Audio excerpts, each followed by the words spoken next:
नमस्कार, मी पंजाब डक. पूर्व विदर्भ, पश्चिम विदर्भ 6 आणि 5 11 जिल्ह्यामध्ये दुपारनंतर पावसाला सुरुवात होणार आहे.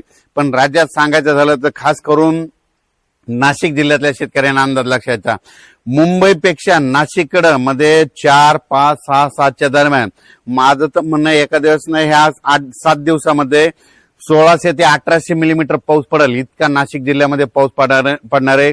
म्हणून नाशिकच्या जनतेने सतर्क राहावे, कारण की गोदावरी नदीला पूर येणार आहे, कारण की अतिवृष्टी होणार आहे. मुंबईपेक्षा नाशिकला अतिवृष्टी जास्त होईल.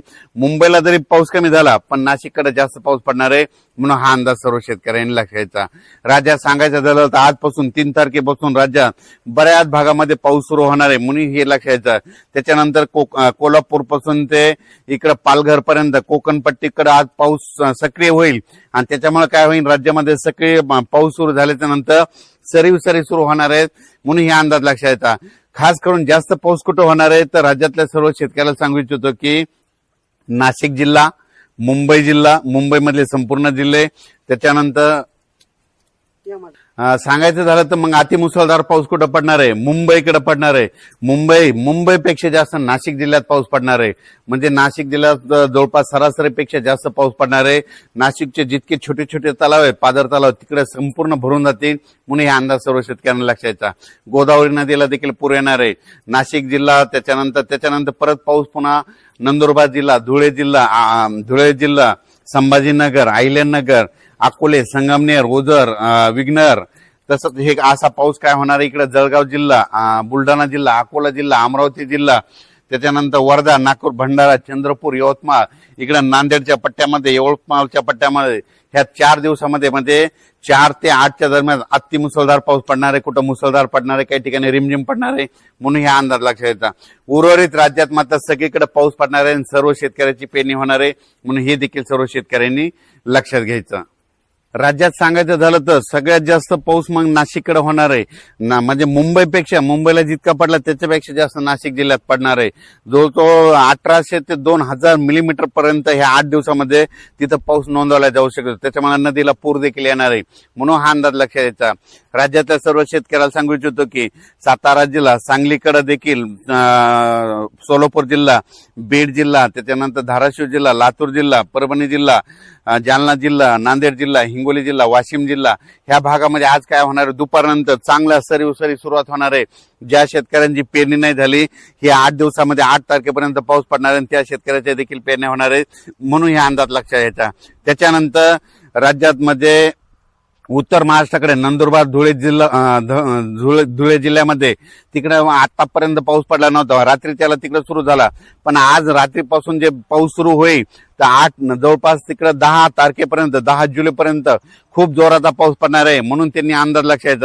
अतिवृष्टी होणार आहे धुळे जिल्ह्यात, नंदुरबार जिल्ह्यात संपूर्ण तळे भरून जातील. म्हणून हा अंदाज सर्व शेतकऱ्यांनी लक्षात द्यायचा.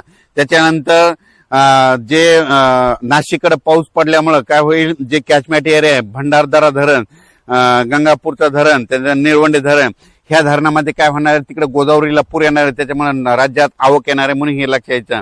इकडं पुण्याकडं तिकडल्या कोकण घाटमध्ये पाऊस पडणार आहे. त्याच्यामुळे कोयना धरणाला देखील या पावसामध्ये पाणी येणार आहे. म्हणून हे त्यांनी देखील लक्षात यायचं.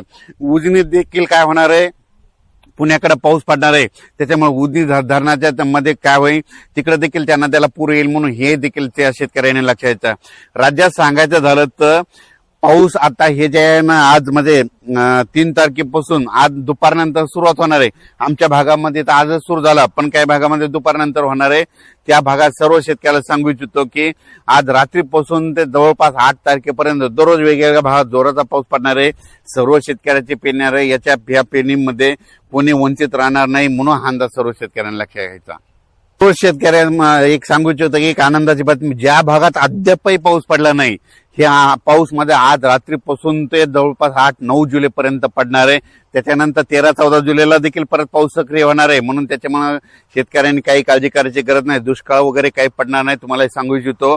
पण एक सगळ्यात महत्वाचं, नाशिक, मुंबई आणि उत्तर महाराष्ट्रातल्या नंदुरबार, धुळे, जळगाव जिल्ह्यातल्या आणि अहिल्यानगर या ते शेतकऱ्याला सांगू इच्छितो की नाशिककडं मात्र खूप अतिवृष्टी अतिमुसळधार पाऊस पडणार आहे, म्हणून नाशिकच्या नदीकाठच्या लोकांनी सतर्क राहायचे, आपल्या पाळीव प्राण्याची काळजी घ्यायची, म्हणून हे अंदाज सर्व शेतकऱ्यांना लक्षात घ्यायचा. मी हे जे अन्न दिलेलं आहे मी माझ्या शेतामध्ये, आणि हे माझं सोयाबीनचं शेत आहे. तिसऱ्या दिवशीची जवळपास 30 तारखेची पेरणी, ही बघा कशी सोयाबीन निघालेली, संपूर्ण जवळपास 18 एकर सोयाबीन निघालेली आपलं. आणि या शेतामधून अन्न दिला आणि पाऊस देखील सुरू झालेला आहे. आणि खास करून मुद्दामून नाशिक पुन्हा त्याच्यानंतर वैजापूर, गंगापूर, संभाजीनगर त्या भागात देखील काही ठिकाणी अतिमुसळधार पाऊस पडणार आहे, त्यांनी देखील काळजी घेण्याची गरज आहे. श्रीरामपूर भागामध्ये काही पाऊस नाही पडलेला आहे, पण श्रीरामपूरला आज रात्रीच्याला पाऊस सुरू होणार आहे. श्रीरामपूर, पुणतांबा त्या परिसरात देखील पाऊस सुरू होणार आहे. शिर्डीकडे पडणार आहे, अहिल्यानगर, संगमनेर, अकोला खूप पडणार आहे, म्हणून हा अंदाज लक्षात घ्यायचा. अचानक वातावरणाबद्दल झाला, उद्या एक मेसेज दिला जाईल. धन्यवाद.